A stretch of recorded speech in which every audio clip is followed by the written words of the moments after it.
بھی تھا کہ ذوالقرنین کون ہے۔ یہ کون ہے، یہ سمجھیے کہ اس صدی تک تقریباً 1300 برس تک ہمارے مفسرین ان کے علم میں نہیں تھا کہ کوئی اتنا بڑا بادشاہ ہو رہا ہو جتنا بڑے بادشاہ کا ذکر ابھی ذوالقرنین کے حوالے سے آئے گا۔ تو لہذا لوگوں نے یہ سمجھا عام طور پر کہ سکندر اعظم، یہی معلوم تھا سکندر بہت بڑا فاتح تھا، وہ مقدونیہ سے چلا یونان سے اور دریائے بیاس تک آ گیا تک، کتنا بڑا تو اس کو، لیکن یہ کہ اس کی سیرت و کردار جو ہے جو سکندر کی معلوم ہے اس کی کوئی مناسبت ذوالقرنین کے اس کردار سے نہیں ہے۔ ذوالقرنین اصل میں ایران کے بادشاہ تھے،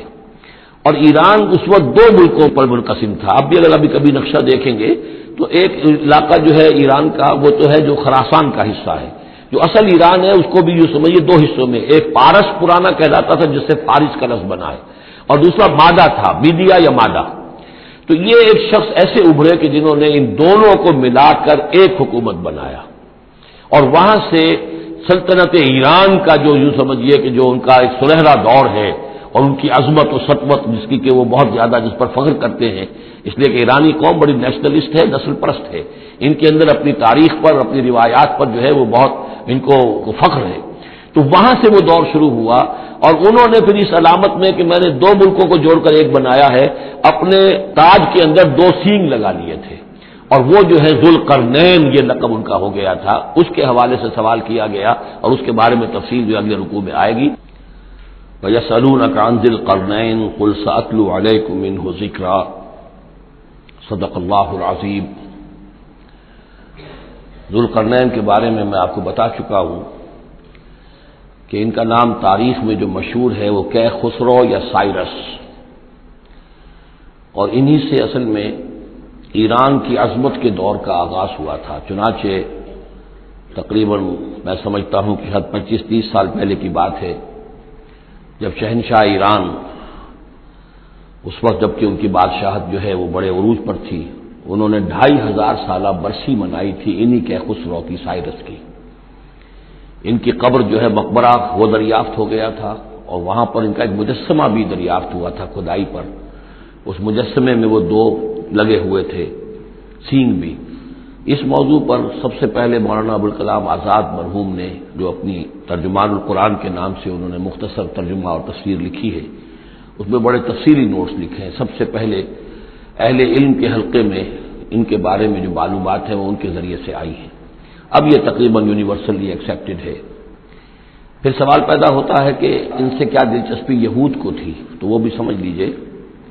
کہ نبوکدنضر نے 587 قبل مسیح میں حملہ کیا تھا فلسطین پر، اور نبوکدنضر عراق کا بادشاہ تھا۔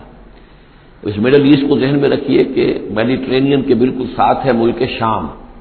اور شام ہی کا ایک علاقہ فلسطین ہے۔ اس وقت جو ہے یہ فلسطین اور اسرائیل اور شرق اردن اور ویسٹ بینک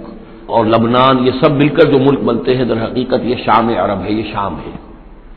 پھر اس کے مشرق میں یہ عراق عرب یا عراق ہے، اور اس کے مشرق میں پھر ایران ہے۔ تو عراق کا بادشاہ تھا جس نے حملہ کیا تھا یروشلم پر، تباہ و برباد کیا، اور ان کو قیدی بنا کر لے گیا۔ کیپٹیوٹی کا دور ان کا تقریباً 150 برس کا ہے۔ لیکن اس عرصے میں ایران میں یہ شخصیت ابھری خسرو کی یا سائرس کی۔ اس نے پھر فتوحات کا دائرہ شروع کیا، تو سب سے پہلے عراق کو فتح کیا، بیبیلونیا کو، اور یہاں پر جو یہ اسیر تھے یہودی، ان کو اجازت دے دی کہ تم واپس جاؤ، اپنا یروشلم آزاد کرو، اپنے جا کر آباد کر لو دوبارہ۔ تو گویا کہ یہ محسن ہیں ان کے، ذوالقرنین جو ہے ان کے محسن ہیں، جن کی وجہ سے کہ جن کے ذریعے سے اللہ تعالیٰ نے انہیں بیبیلونیا یعنی عراق کی کیپٹیوٹی جو ان کی اسارت کا دور تھا اس کو ختم کیا، آزادی ملی، اور پھر یہ واپس آئے۔ حضرت عزیر علیہ السلام کے ساتھ قافلہ آیا ہے، اور وہ تقریباً پھر انہوں نے آ کر یہاں اثر نو اس شہر کو بھی آباد کیا، اور ہیکل جو ہے حضرت سلیمان علیہ السلام کا بنایا ہوا جو وہ عبادت خانہ تھا اس کو دوبارہ تعمیر کیا۔ اس اعتبار سے ذوالقرنین جو ہے وہ ان کی تاریخ میں ایک معروف شخصیت ہے۔ تاریخ سے معلوم ہوتا ہے کہ انہوں نے پھر ایران کی پہلی حکومت کو کنسولیڈیٹ کر کے پارس اور مادہ کو ملا کر ایک سلطنت ایران بنائی۔ پھر ان کی فتوحات کے 3 دائرے ہیں۔ مغرب کی طرف میڈیٹرینین تک پورا علاقہ فتح کر لیا، مشرق میں پھر یہ ہمارا جو مکران تک کا علاقہ ہے، یہ سارا کا سارا علاقہ ایران کے ساتھ ہی ملتا ہوا ہے، بلوچستان، مکران، یہ پورا علاقہ انہیں فتح کیا۔ ایک مہم ان کی شمال کی طرف گئی، بحیرہ کیسپین جو ہے، اور ادھر سے جو وہ بلیک سی ہے، بحیرہ اسود، ان دونوں کے درمیان جو پہاڑی سلسلے ہیں، یہ شمال کی طرف جو ہے تیسری مہم گئی۔ جیسے کہ حضرت عمر رضی اللہ تعالیٰ عنہ کے عہد میں بھی 3 لشکر نکلے تھے مسلمانوں کے جزیرہ نما عرب سے، ایک لشکر شام سے ہوتا ہوا پھر مصر کی طرف گیا ہے، ایک لشکر عراق سے ہوتا ہوا ایران کی طرف گیا ہے، اور ایک لشکر سیدھا شمال کی طرف گیا ہے اور کوہ قاف تک جو ہے جس کو کوکیشیا کہتے ہیں وہاں تک کی فتوحات حاصل کی مسلمانوں نے۔ تو تقریباً یہی سمجھیے کہ ایک بلو پرنٹ تھا جو کہ ہمارے اس دور خلافت راشدہ سے جو سمجھیے کہ لگ بھگ کوئی 2000 سال قبل جو ہے یہ واقعہ پیش آیا ہے، یا بلکہ اس سے کم، کوئی 1500 سال قبل یہ واقعہ پیش آیا ہے، اور یہ ذوالقرنین جو ہے یہ یہاں پر ایک بڑی عظیم سلطنت کے بانی بنے، لیکن نیک آدمی تھے۔ اور معلوم یہ ہوتا ہے کہ یہ اصل میں جو کہانیاں ہیں یہ ان کے داستانیں ہیں کہ ان کو قتل کیا جانا تھا، یہ کہیں شہزادے تھے کسی چھوٹی سی مملکت کے، اور وہاں سے ان کو کسی نے بچایا کسی طریقے سے، اور پھر یہ صحرا میں رہے روپوش، اور وہاں کسی نبی کی تعلیم سے ان کو آشنائی ہوئی ہے۔ ہو سکتا ہے کوئی اسرائیلی نبی ہی کی تعلیم ہو،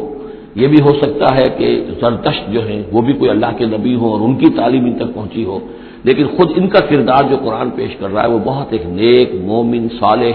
ایک بندہ مومن اس کا کردار ہے۔ یہ کردار جو ہے کسی بھی درجے میں 1% بھی جو ہے وہ کسی اور دوسرے فاتح پر یا کسی اور حکمران کے اوپر جنہیں بھی ہم جانتے ہیں تاریخی اعتبار سے ان پر منطبق نہیں ہوتا، یہ انہی کی شخصیت ہے۔ وَيَسْأَلُونَكَ عَنِ ذِي الْقَرْنَيْنِ، اور اے نبی آپ سے پوچھ رہے ہیں ذوالقرنین کے بارے میں، قُلْ سَأَتْلُو عَلَيْكُم مِّنْهُ ذِكْرًا، ان سے کہیے میں عنقریب تمہیں اس کے بارے میں کچھ حالات بتاتا ہوں۔ اِنَّا مَكَّنَّا لَهُ فِي الْأَرْضِ، ہم نے اسے زمین میں بڑا تمکن عطا کیا تھا، غلبہ عطا کیا تھا، وَآتَيْنَاهُ مِن كُلِّ شَيْءٍ سَبَبًا، اور ہم نے اسے ہر طرح کا ساز و سامان، وسائل و ذرائع، تمام اسباب جو ہیں فراہم کر دیے تھے۔ فَأَتْبَعَ سَبَبًا، تو انہوں نے پھر ایک مہم تیار کی، یعنی ایک فتوحات کا دائرہ مغرب کی طرف، حتی اذا بلغ مغرب الشمس، یہاں تک کہ جب وہ سورج کے غروب ہونے کی جگہ تک پہنچ گئے۔ اب یہ پرانے زمانے میں ظاہر بات ہے کہ پورا اس سے زیادہ نقشہ تو لوگوں کو معلوم بھی نہیں تھا، جب میڈیٹرینین کے ساحل پر پہنچ گئے تو معلوم آگے تو سمندر ہے، اور سمندر میں پھر آدمی کو محسوس ہوتا ہے سورج ڈوبتا ہوا، اگر آپ ساحل سمندر پر کھڑے ہو کر دیکھیں تو معلوم ہوتا ہے سمندر میں سورج ڈوب رہا ہے، تو یہ گویا کہ مغرب الشمس بن گیا ان کے لیے، وہ یہ سورج کے ڈوبنے کی جگہ۔ حتی اذا بلغ مغرب الشمس، جب وہ پہنچ گئے سورج کے غروب ہونے کی جگہ، وجدها تغرب في عين حمئة، تو انہوں نے دیکھا اسے ڈوبتے ہوئے، وہ ڈوب رہا ہے ایک بڑے گدلے سے سمندر کے اندر، وہ جو وہاں کا سمندر ہے بڑا گدلا سا ہے، یہ ایجین سی وغیرہ جو کہلاتے ہیں یہ بہت گدلے سے پانی کے ہیں۔ ووجد عندها قوما، اور وہاں انہوں نے ایک قوم کو پایا مراد یہ کہ اس قوم پر انہیں فتح ہوئی، جنگ ہوئی، انہوں نے ان کو شکست دی، اور وہ قوم گویا کہ اب ان کے رحم و کرم پر ان کی گویا کہ وہ محکوم ہو گئی۔ قلنا یا ذوالقرنین، ہم نے کہا ذوالقرنین سے، اب یا تو یہ کہ یہ شاید نبی ہوں واللہ عالم، تو اللہ تعالیٰ کا اس طریقے سے براہ راست ان کو وحی کرنا، لیکن غیر نبی کو بھی اللہ تعالیٰ الہام کے ذریعے سے، جیسا کہ ہم نے دیکھا کہ وہ تو شہد کی مکھی کو بھی لفظ وحی آیا ہے، تو یہاں آیا ہم نے کہا اے قرنین، اور یہ بھی ہو سکتا ہے یہ صورتحال کی تعبیر ہو کہ گویا کہ وہ حالات زبان حال سے یہ کہہ رہے تھے۔ قلنا یا ذوالقرنین اما ان تعذب و اما ان تتخذ فیہم حسنا، کہ یا اے ذوالقرنین تمہیں اب پورا اختیار ہے، چاہو تو یہ جو مفتوح قوم ہے تمہاری اسے تم سزا دو، عذاب دو، ستاؤ انہیں، یا یہ کہ تم ان کے اندر اچھی روش اختیار کرو، ان کے ساتھ حسن سلوک کرو۔ قال، انہوں نے کہا اما من ظلم، جو کوئی ظالم ہے، بے انصاف ہے، ہو سکتا ہے اس سے مراد کفر اور شرک بھی ہو، فسوف نعذبہ ثم يرد الى ربہ فيعذبہ عذابا نکرا، تو اسے تو ہم عذاب دیں گے، سزا دیں گے، اور پھر وہ لوٹایا جائے گا اپنے رب کی طرف، پھر اس کا رب اس کو عذاب دے گا جو اصل عذاب ہے، برا عذاب، سخت عذاب۔ واما من آمن وعمل صالحا، اور جو لوگ ایمان لائیں گے اور یقین کریں گے حقائق پر، اللہ کو مانیں گے، وعمل صالحا، اور نیک عمل کریں گے، فلہ جزاء الحسنى، تو اس کو ہم اچھا بدلہ بھی دیں گے، وسنقول له من امرنا یسرا، اور اس سے ہم اپنے معاملے میں بھی نرم بات کریں گے، یعنی یہ کہ ان سے ٹیکس اگر لینے ہیں تو نرمی کے ساتھ لیں گے، جو مفتوحہ ممالک کے ساتھ معاملہ ہوتا ہے تو ہم ان کے ساتھ نرمی کا سلوک کریں گے جو ایمان لے آئیں گے۔ ثم اتبع سبابا، مغرب کی طرف سے فارغ ہو کر پھر اب یہ مشرق کی طرف گئے، پھر انہوں نے ایک اور مہم کا بندوبست کیا، حتی اذا بلغ مطلع الشمس، یہاں تک کہ جب وہ سورج کے طلوع ہونے کی جگہ تک پہنچ گئے۔ اب یہ جہاں تک تاریخی طور پر ثابت ہے وہ صرف مکران کے علاقے تک اتنی دور تک آئے ہیں، واللہ عالم۔ ہو سکتا ہے کہ مکران کے ساحل پر کھڑے ہو کر بھی انہیں محسوس ہوا ہو کہ مطلب یہ سورج جو ہے غروب ہو رہا ہے یا طلوع ہو رہا ہے وہاں سے مطلع الشمس. تو وہاں جب پہنچے وجدہا تطلع علی قوم لم نجعل لهم من دونہا سترا، تو انہوں نے پایا اس کو کہ وہ طلوع ہوتا ہے ایک ایسی قوم پر کہ جس کے لیے ہم نے آفتاب سے کوئی اوٹ نہیں رکھی ہے. یعنی یہاں کے جو قبائل تھے گیڈروسیا وغیرہ یہ کہلاتا تھا اس زمانے کے اندر، یہ وحشی قبائل تھے، ان کو ابھی چھت بنانے کا فن نہیں آیا تھا. یعنی گھر جو ہوتے تھے وہ صرف دیواریں کھڑی ہوتی تھی کہ جو خالی پلاٹ ہے زمین کا اس میں یہ دیوار کھڑی ہے، یہ میرا گھر ہے تمہارا گھر ہے، لیکن گھر میں چھت وغیرہ کا بھی کوئی تصور ان کے یہاں نہیں تھا. ظاہر بات ہے کہ چھت ڈالنا جو ہے یہ تو ایک تمدن کے ارتقاء کے دور کی علامت ہے. تو وہ بغیر کسی سورج کے سائے کے وہ اپنی زندگی گزارتے تھے. کذالک، ایسا ہی ہوا وہاں بھی، یعنی جو پہلے ہوا تھا کہ یہاں بھی معاملہ وہی ہوا کہ اللہ تعالیٰ نے اختیار مطلق انہیں دیا، فتح دی، لیکن انہوں نے یہاں بھی یہی کہا کہ جو نیک لوگ ہوں گے ان کے ساتھ ہم نرمی کریں گے اور جو شریر ہوں گے ان کو سخت سزا دیں گے. وقد احطنا بما لدیہ خبرا، اور ہمیں پوری طرح معلوم ہے کہ جو وہاں اس کی خبر ہوئی اور جو بھی حالات وہاں گزرے، جو ماجرا وہاں ہوا. ثم اتبع سببا، اب یہ تیسری آ رہی ہے. ثم اتبع سببا، پھر اس نے ایک اور مہم تیار کی، یہ شمالی مہم ہے. حتی اذا بلغ بین السدین، یہاں تک کہ جب وہ دونوں پہاڑوں کے درمیان پہنچ گئے، دو سد، دو دیواروں کے درمیان پہنچ گئے. یہ سمجھ لیجئے بحیرہ کیسپیئن داہلی طرف ہے مشرق میں، اور بلیک سی بحیرہ اسود، بحر اسود،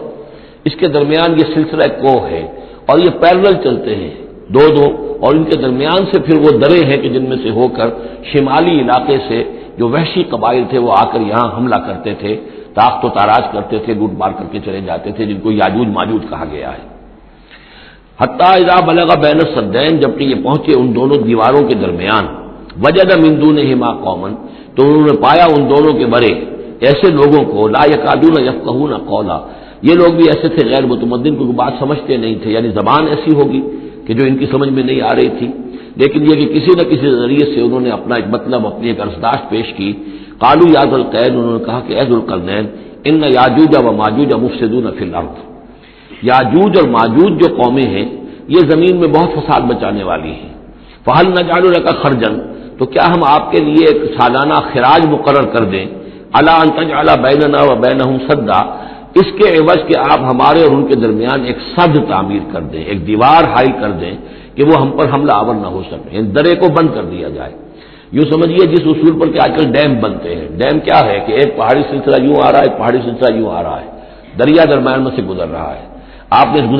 گزرگاہ پر ایک دیوار کھڑی کر دی تو یہ گویا کہ ایک آرٹیفیشل لیک کریٹ ہو گئی، پانی یہاں جمع ہو رہا ہے. تو اگر پہاڑی سلسلے دو چل رہے ہوں، ان کے درمیان جو راستہ ہے اس کو اگر بند کر دیا جائے، ایک دیوار کھڑی کر دی جائے اور اس دیوار کے مضبوط دیوار ہو، تو ظاہر بات ہے کہ پھر ادھر سے کوئی آ کر حملہ آور نہیں ہو سکتا، ان کے لیے ایک حفاظت کا سامان ہو جاتا ہے.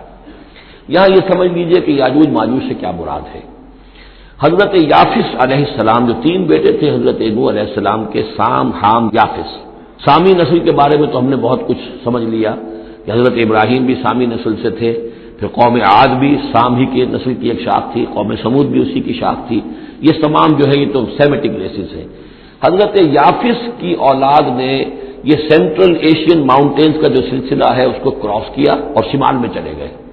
اور شمال میں جا کر دائیں بائیں پھیل گئے. پھر یہ میدان ہے، ٹنڈرے کے میدان اور فلانے میدان اور بڑے بڑے کھلے میدان ہیں. تو گویا کہ ایشیا کو درمیان میں جو سلسلہ کوہ تقسیم کر دیتا ہے، ایک شمالی حصہ ہے، ایک اس کا اس کے جنوبی حصہ ہے. یہ شمالی میں چلے گئے اور جا کر پھر پھیلے. پھیلنے میں وہ مشرق کی طرف آئے تو چین اور ہند چینی تک یہ ساری قومیں جو ہے یہ یلو ریسز، یہ انہی کی نسل سے ہے. اور مغرب میں چلے تو روس، اور روس سے ہو کر روس کے ساتھ ملتا ہوا علاقہ ہے اسکینڈینیوین کنٹریز کے ساتھ، پھر وہاں سے وہ اتر کے اور یورپ کے بھی جو یہ مغربی ممالک ہیں، اینگلو سیکسنز جو ہیں، یہ بھی در حقیقت اسی سے اسکینڈینیوین کنٹریز سے اترے ہوئے لوگ ہیں. تو یوں سمجھ لیجئے کہ ویسٹرن یورپ اور ایسٹرن یورپ کا بھی خاص طور پر شمالی علاقہ، اور پورا یہ روس کا علاقہ، اور پورا صحرائے گوبی، اور پورا چین، اور وہاں تک جو ہے ہند چینی تک، یہ یافس کی نسل ہے. یافس کے جن بیٹوں کے نام تورات میں آئے ہیں، کئی نام ہیں، وہ کوئی ایک دو نہیں، ان میں گوگ اینڈ میگوگ بھی ہے، توبال بھی ہے، ماسک بھی ہے. ماسک ایک شخص کا نام ہے، اور ماسکو ہو سکتا ہے کہ اسی نے آباد کیا ہو اور وہیں سے وہ نام بنا ہو. توبال اور بالٹک سی جو ہے اس ایریا کے اندر جو ہے بالٹک سٹیٹس، توبال توبال ان کے ایک بیٹے کا نام تھا، یہ تورات کے اندر نام دیے گئے ہیں، گوگ اینڈ میگوگ، جاجوج ماجوج، یہ بھی انہی کے بیٹوں کے۔ یہ تمام اقوام جو ہے یہ وحشی ہے، اور یہ تاخت و تارات کرنا، لوٹ مار کرنا، یہ ان کا طریقہ ہے، اور ان کا ہے ذکر جو یہاں پر ہو رہا ہے۔ یہ جو سیلاب آیا تھا، کولونیل سیلاب جو ہم پر آیا تھا، جس میں کہ یہ اینگلو سیکسنز تھے، یہ سب کے سب جو ہیں یہ اسی نارڈک ریسز سے ہیں، یہ بھی یاجوج اور ماجوج کی نسل ہیں۔ ایک سیلاب ان کا آ چکا ہے جو آیا تھا یورپ کے سے نکل کر، یہ کولونیل سیلاب آیا اور پوری دنیا کے اوپر چھا گیا تھا، ایشیا اور افریقہ کو انہوں نے فتح کیا، کولونائز کیا۔ اب اگرچہ ان کی وہ بساط ایک دفعہ تو لپیٹ دی گئی ہے، وہ واپس چلے گئے ہیں، انڈائریکٹلی ہم پر حکومت کر رہے ہیں۔ ابھی ان کے جو ملٹی نیشنلز ہیں ان کے ذریعے سے، یا بینکوں کے ذریعے سے، IMF کے ذریعے سے، ورلڈ بینک کے ذریعے سے انڈائریکٹ حکومت ہے جو نیو ورلڈ آرڈر ہے۔ لیکن یہ ہے کہ ابھی ایک اور جو سیلاب ان کا آنے والا ہے وہ آتا ہے احوال قیامت کے معاملات میں۔ آرمگڈون کے بعد جب حضرت مسیح علیہ السلام کا نزول ہو چکے گا اور یہودیوں کا خاتمہ ہو چکے گا، اور پھر یہ کہ تمام جو عیسائی ہیں وہ مسلمان ہو جائیں گے، عیسائیت ختم ہو جائے گی حضرت مسیح علیہ السلام کے آنے کے بعد، اور مسلمان اور عیسائی مل کر ایک ملت بن جائیں گے، سب مسلمان ہوں گے۔ اس کے بعد آخری سیلاب پھر آنا ہے جو اس کے خلاف، وہ احادیث میں آتا ہے، پھر وہ یاجوج اور ماجوج کا ہوگا۔ اور میرے نزدیک یہ یاجوج اور ماجوج جو ہے وہ ایسٹرن علاقے سے آئیں گے، چائنا وغیرہ سے، ہند چینی سے۔ آرمگڈون جو ابھی ہونی ہے فوری طور پر بڑی جنگ، اس میں یہ لوگ جو ہے بیٹھے رہیں گے، یہ جنگ میں حصہ نہیں لیں گے۔ یہ مڈل ایسٹ میں جنگ ہوگی، یورپین پاور ساری ہوں گی، کرسچین پوری طاقتیں ہوں گی، اور ادھر جو ہے مسلمان ہوں گے، اور حضرت مہدی جو ظاہر ہوں گے، جو اللہ تعالیٰ ایک عنایت کرے گا مسلمانوں کو لیڈر عرب کے اندر، وہ پیدا ہوں گے، مجدد ہوں گے، اور ان کے ذریعے سے عرب کے اندر ایک اسلامی حکومت بھی قائم ہوگی۔ لیکن ان کے لیے مدد کے لیے خراسان کے علاقے سے فوجیں آئیں گی، مشرق سے آئیں گی، اور یہ علاقہ جو ہے وہ ہے جو ہمارے قریب ہے، اور ہم بھی اسی علاقے میں ہیں۔ اللہ تعالیٰ ہمیں توفیق دے کہ یہاں وہ ہم پہلے اس نظام میں خلافت قائم کریں، تاکہ یہاں سے پھر فوجیں جائیں اور حضرت مسیح کے ساتھ ہو کر اور حضرت مہدی کے ساتھ ہو کر عیسائیوں اور یہودیوں کے ساتھ جنگ کریں، اور بالآخر پھر یہ کہ پوری دنیا میں اسلام کا بول بالا ہوگا۔ لیکن جب یہ ہو چکے گا، اس کے بعد ایک سیلاب پھر آئے گا یاجوج اور ماجوج کا۔ تو یہ چونکہ پوری ایک سلسلہ ہے، ایک نسلیں ہیں اس کے اندر بہت سی، تو ان میں چونکہ تفسیری اعتبار سے بہت سی باتیں جو ہے مختلف آراء بھی سامنے آئیں گی، تو میں نے جو رائے میری ہے وہ آپ کے سامنے بیان کر دی ہے۔ اس وقت بھی وہ یاجوج ماجوج تھے جو ان شمالی دروں سے آ کر حملے کرتے تھے۔ قالوا یا ذا القرنین ان یاجوج و ماجوج مفسدون فی الارض، وہ جو میں نے عرض کیا ہے کہ قیامت کے قریب بھی معاملہ ہوگا، یہ سورہ انبیاء کی آیات 97-98 ہے۔ حتی اذا فتحت یاجوج و ماجوج وهم من كل حدب ينسلون واقترب الوعد الحق فاذا هي شاخصة ابصار الذين كفروا۔ اب زیادہ دور نہیں، ہم سورہ انبیاء بھی قریب ہی آ رہی ہے، انشاءاللہ وہاں اس کو ہم پڑھیں گے۔ تو دو جگہ قرآن مجید میں یاجوج اور ماجوج کا ذکر ہے، ایک یہ جو قریب قیامت میں ان کا جو ظہور ہونے والا ہے، ایک اس وقت کا معاملہ یہ چھوٹا سا تھا کہ جو ذوالقرنین کے سامنے آیا ہے۔ تو کیا ہم آپ کے لیے ایک سالانہ خراج طے کر دیں تاکہ آپ ہمارے لیے یہاں ایک سد تعمیر کر دیں، ایک بند باندھ دیں یہاں پر؟ قال ما مکنی فیہ ربی خیر۔ اب دیکھیے ان کا کردار، ان کا مجھے جو کچھ میرے رب نے دے رکھا ہے، دولت دے رکھی ہے، مال دے رکھا ہے، وہ بہت بہتر ہے اس سے کہ جو تم مجھے پیش کر رہے ہیں، مجھے خراج کی ضرورت نہیں ہے۔ ہاں تمہاری ایک ضرورت ہے، میں وہ پوری کر دیتا ہوں۔ فاعینونی بقوت، مجھے مین پاور فراہم کرو، باقی ساری سامان جو ہے میں فراہم کر لوں گا، لیکن بہرحال اس کو بنانے کے لیے، دیوار بنانے کے لیے اور دونوں پہاڑوں کے درمیان اتنی بڑی جو سد تعمیر کرنے کے لیے جو مین پاور چاہیے، اعینونی بقوت، تو محنت کے ذریعے سے، مین پاور کے ذریعے سے میری مدد کرو۔ اجعل بینکم و بینہم ردما، میں ان کے اور تمہارے درمیان ایک موٹی دیوار بنا دوں گا۔ آتونی زبر الحدید، لاؤ میرے پاس تختے لوہے کے۔ حتی اذا ساوا بین الصدفین، یہاں تک کہ جب دونوں جو اونچانے تھیں اس کے درمیان کا پورا علاقہ پر ہو گیا، بھر گیا، وہ لوہے کے تختے جو ہیں اس کے اندر بھرے جا رہے ہیں۔ حتی اذا ساوا، برابر کر دیا دونوں پھانکوں تک پہاڑ کی، قال انفخوا، اب ان کا کہ آگ جلاؤ اس کے نیچے، وہ دہکا دی بھٹی جس سے کہ اب وہ لوہا گرم ہوا اور لوہے کی تختے جو ہیں وہ گرم ہو گئے۔ حتی اذا جعلہ نارا، جبکہ وہ سارے کے سارے لوہے کے جو تپ گئے خود اور سرخ ہو گئے۔ قال آتونی افرغ علیہ قطرہ، تو کہا لاؤ میرے پاس پگھلا ہوا تانبا کے ہوا، اس کے اوپر انڈھیل دوں۔ تو اس طریقے سے گرین فورس کنکریٹ سے بھی 10 گنا سمجھیے مضبوط شے انہوں نے بنا دی کہ اس میں لوہا اور پھر لوہا سیسا یا تانبا پلایا ہوا، تو اس طریقے سے ایک بڑی مضبوط دیوار قائم کر دی۔ اس دیوار کے جو آثار اب بھی موجود ہیں، دیوار تو موجود نہیں ہے، یہ داریال اور دربند کے درمیان یہ کشادہ راستہ ہے اب بھی، یہ ویسٹ کوسٹ جو ہے کیسپین کا، اس کے ساتھ اس کی لمبائی 50 میل اور اس کی اونچائی 29 فٹ اور 10 فٹ چوڑی یہ دیوار تھی جو اس وقت بنی ہے، یعنی جس طریقے سے کہ بنتے ہیں بڑے بڑے بند، ان سے بھی بڑی یہ تھی سد تعبیر کی گئی۔ السد العالی کہلاتا اسوان ڈیم جو ہے، جو مصریوں نے بنایا تھا، بہت بڑا ڈیم، السد العالی، اونچی دیوار۔ تو ہمارے ہاں یہ تربیدہ اور منگلہ یہ سب کیا ہے، یہ اسی طرح کے ڈیم ہیں کہ پہاڑی سلسلے آ رہے ہیں، دریا سے آ رہا تھا، وہاں آپ نے دیوار کھڑی کر دی، پانی رک گیا اور وہ جھیل بن گئی۔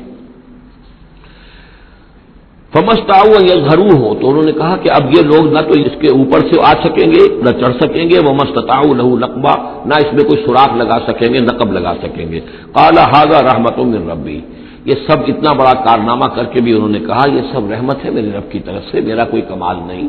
یہ سب اللہ کی طرف سے ہے۔ فاذا جاء وعد ربی، اور جب میرے رب کا وعدہ آئے گا، جعلہ دکا،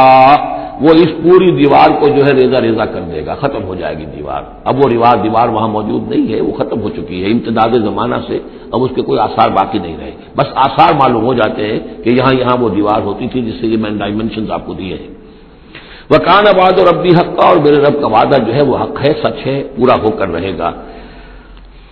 وَتَرَكْنَا بَعْضَهُمْ يَوْمَئِذٍ يَمُوجُ فِي بَعْضٍ، اب جب یہ وقت آئے گا اللہ تعالیٰ کا قیامت کا وقت، تو ہم چھوڑ دیں گے اس روز ان کو، یہ ایک دوسرے میں گتھم گتھا ہو جائیں گے۔ یہ جو کچھ ہونے والا ہے قرب قیامت سے پہلے، جس قسم کے لشکر آنے ہیں اور جیسی جنگیں ہونی ہیں، اور یہ جو یاجوج ماجوج جب آئیں گے تو آتا ہے احادیث کے اندر کہ پورے دریا اور پورے سمندر پی جائیں گے، ہر چیز کھا جائیں گے، اور یہ معلوم ہوتا ہے کہ چینیوں کے ہاں تو خاص طور پر سانپ بچھو جو شے ہو، کتا بلی، ہر شے چٹ کر جاتے،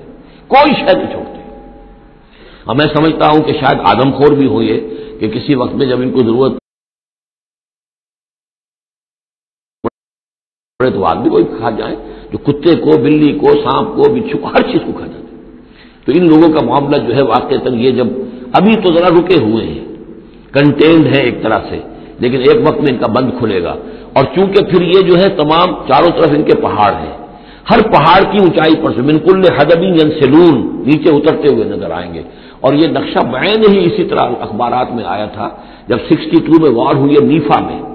جو ہندوستان کا مشرقی جو علاقہ تھا جہاں کے چین اور بھارت کی جنگ ہوئی ہے، تو اس کے الفاظ جو اخبارات میں آئے تھے، waves after waves of Chinese soldiers were coming down the slopes,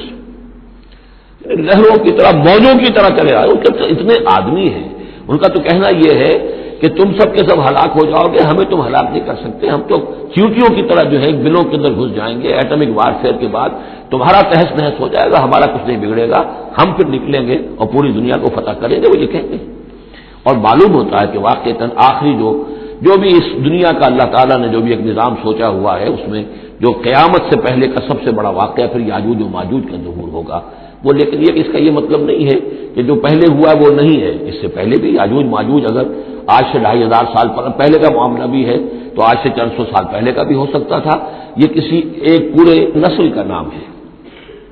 وَتَرَكْنَا بَعْضَهُمْ يَوْمَئِذٍ يَمُوجُ فِي بَعْضٍ وَنُفِخَ فِي الصُّورِ، اور پھر سور میں پھونکا جائے گا، فَجَمَعْنَاهُمْ جَمْعًا، اور پھر ہم ان سب کو جمع کر لیں گے۔ وَعَرَضْنَا جَهَنَّمَ يَوْمَئِذٍ لِلْكَافِرِينَ عَرْضًا، اور اس روز ہم جہنم کو سامنے لے آئیں گے کافرین کے سامنے۔ یہ ہے تمہارا انجام، یہ ہے تمہارے لیے جو ہم نے تیار کیا ہے۔ الذین کانت اعینہم فی غطاء عن ذکری، وہ لوگ کہ جن کی نگاہیں ہمارے ذکر سے کوری ہو چکی تھیں، پردہ پڑا ہوا تھا ان پر، ہم یاد نہیں تھے، بس دنیا سامنے تھی، مسبب الاسباب کو بھول گئے تھے، اسباب پر سارا بھروسہ تھا، مادی اسباب و وسائل، مادی نعمتیں، مادی مال و اسباب، مادی چیزیں جو ہیں، یہیں کی چمک دمک، یہی کی رونقیں، یہی کی شان اور شوکت، اسی کے پیچھے پڑے ہوئے تھے۔ وَكَانُوا لَا يَسْتَطِيعُونَ سَمْعًا، اور وہ سماعت سے بھی بہرہ مند نہیں رہے تھے، اب سن بھی نہیں سکتے تھے، حیوانوں کا سا سننا سنتے تھے۔